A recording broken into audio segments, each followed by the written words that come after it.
Hey folks, welcome. It is 11/11/2020, and that means it's Veterans Day. And to all of you men and women that have already served or are still serving, thank you for your service. We're delighted that we live in a country made free by folks like you, so thank you. And I'm sitting here with Andrew Coffey. Andrew is, the video man extraordinaire. I'm just a camera guy. Just a camera guy. Yeah. And just like Steven Seagal, I'm just a cook. But we're sitting here thinking about our friend, Joe Anderson. Yeah, that's right. You sent from me that Benova. video today. The Benova winery. You sent me a link to, what was it, a Gary Sinise talking about this thing? Yeah. It's a great, we almost did this thing here, folks. I'm going to show you a clip of it real quick here. In 2019, a squadron of 15 World War II era airplanes crossed the North Atlantic for the first time in 75 years. I'm Gary Sinise, and I'm inviting you to watch Into Flight Once More, a film that commemorates the remarkable sacrifices of the greatest generation and the planes that helped them do it. Props are in high RPM. Throttles are set for half. Mixtures are in idle cutoff. Trim. I've got it set bottom of the green arc. Yeah, full pressure. Full pressure, 29 Before start's complete. I'm ready for start. I'm the last one left of the Pathfinders from World War II. I'm going over to France, at the end of the month. I'm going to fly across the channel again in a Unibird. Yes, yes. Yeah. Gary Sinise, fabulous guy. Obviously, here in Chicago, he's very highly thought of. An award-winning actor, and he's got the Gary Dan Band or something like that. Yeah, and he was in Forrest Gump with that, of course. And he's a Steppenwolf co-founder, I think, of the Steppenwolf Theater here in Chicago. Because there's pictures down on the theater when I go down there. Yeah. And he has a foundation. That's where, legit. Oh yeah, it is. And he and Malkovich and so many great actors have come out of there.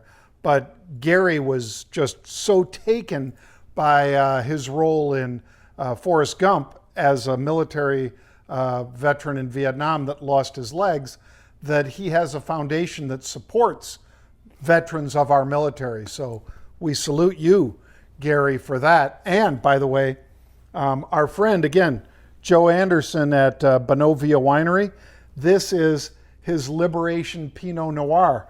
And every bottle of that you buy, $15 goes towards the Gary Sinise Foundation to support veterans, folks.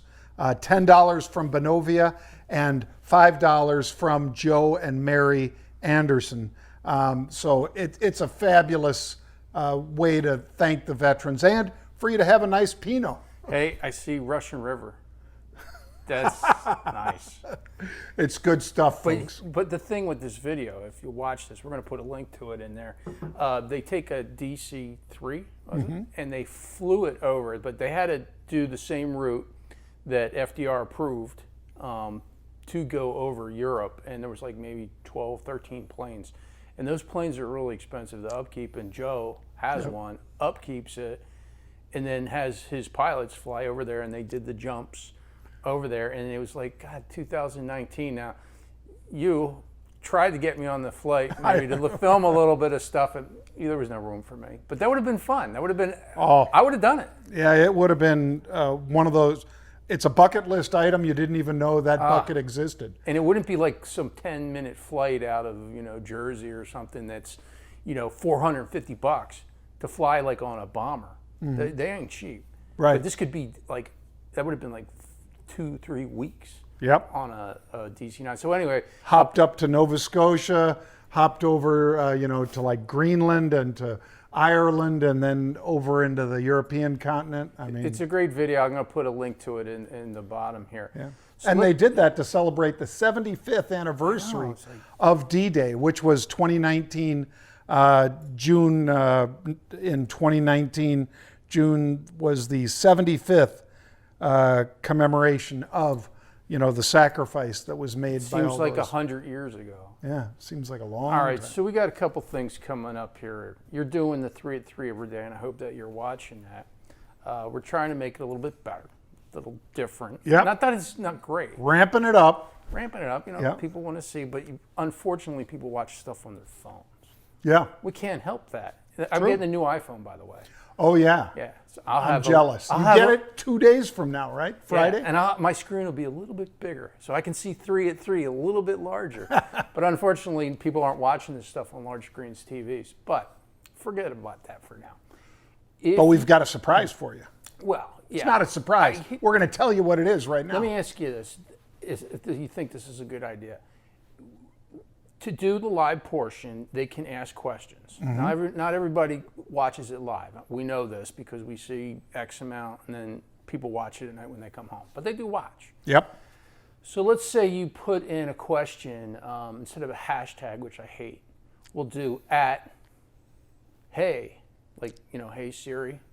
Every time I do that, my watch comes on. It goes, "What do you want? What do you want?" Okay, so we'll do like hey @3@3_UOA, which is our Twitter handle for that account. So follow them, and then just write in your question like, "Hey UOA," whatever the Twitter handle is, and then ask a question, and then put in a little bit, like don't say, "What do you think of Apple?" Just like you be more detailed in the question because we got to fill up the content, and then I'll ask these questions to you at the end of 3 at 3. Maybe once, twice a week, or at least definitely by the end of the week, we can do that, and then we can have all the questions gathered. So you think that's a good idea? I do. I'm looking forward to this, folks, because we're breaking records already with 3 at 3, which is 3 p.m. Eastern time. So I do it live when I'm here in Chicago at 2 o'clock. And we talk about 3 bits of unusual option activity. And then we figure at the end of that, it usually runs 10 to 15 minutes. 10 to 12 minutes is probably average. Sometimes it goes a little longer, pushes to 15. But at the end of that, we'll start answering questions. So you guys would be able to ask your question, option question, broad market question, whatever. Like Andrew said, maybe a little deeper, a little more specific than just what do you think of Apple. But, it could be, what do you think of Apple over the next 5 days? Or it could be, I'm in these Apple calls, do you think I should roll them? Or whatever. We will get to that, and we'll start off with answering those questions once a week. And if it's as popular as we believe it will be, then we'll eventually roll into it every day. Yeah. Okay. And this is the guy that'll be asking the questions it's a lot of work that for you me. guys will be posing. Okay, so I'll have my first question. Hey, 3 at 3, UOA. That's right. Are you going back to New York? You can ask other questions. Are you going to go back to New York? You're going to go up Sure. And I am. And he's already been there twice during COVID. I haven't been You're back. dying to get out of there. Oh, I am. You're dying. You I want to am. get on a But plane. they're not taking anybody into studio. I mean, even anchors like Brian Sullivan, for instance, good friend of mine, Sully, he's not in studio. He's on the road. Wherever he is, he's on the road. He's not back at the mothership at CNBC. Not a lot of people are. But again, You had a taste this weekend going down to New Orleans. I did. Had some good old Cajun and Creole cooking.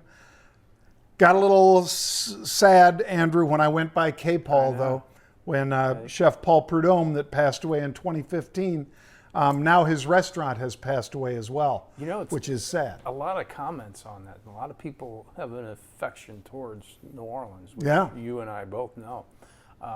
That is sad. But, there'll be other restaurants to fill the place there. But you're dying to get out. You want to get on a plane. How was the flight, by the way? I want to get on a plane. Maybe not that plane. Thanks, Joe Anderson. But it was 737. So it was just a Boeing 737. Was there anybody there? Did they have the masked police? Oh, yeah. And that's the way it is. You got to put your mask over. Yeah, you got to have your mask on. If you're like here, they're like, no, put it here. I'm like, all right, fine.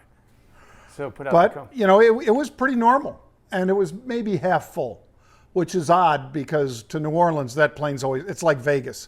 New Orleans and Vegas, the planes are always it cheap? packed. It was cheap. Yeah, because I'm seeing some flights to Vegas in January, NFC weekend, like right before the Super Bowl, $75. Jeez. Round trip. Better buy that. I mean, you got to ticket leave now. at like 2 in the morning. I mean, this is, no, I think it's like 8 at night. You get there at 11, but still, it's $75. I mean, you'd lose that. What's $75 in Vegas? Yeah, that's one roll. All right, let's wrap it up here. So remember, thank a veteran if you see a veteran, and we do appreciate you veterans for all that you do and did. I think you'll like that video that Andrew's posted for the Spirit of Benova, showing Gary Sinise narrating with all those great men and women that were part of that effort to free France and to basically get the war over. Yeah. We look forward to answering questions on 3 at 3. Bang! I think it was an opportunity to really honor the greatest generation. Very few of them left. We're probably going to lose the rest of them in the next 10 or 15 years. So, I'm a kid. what I'd like to see them learn is that freedom takes sacrifice, and we should not forget the men and women that lost their lives for the freedoms we have.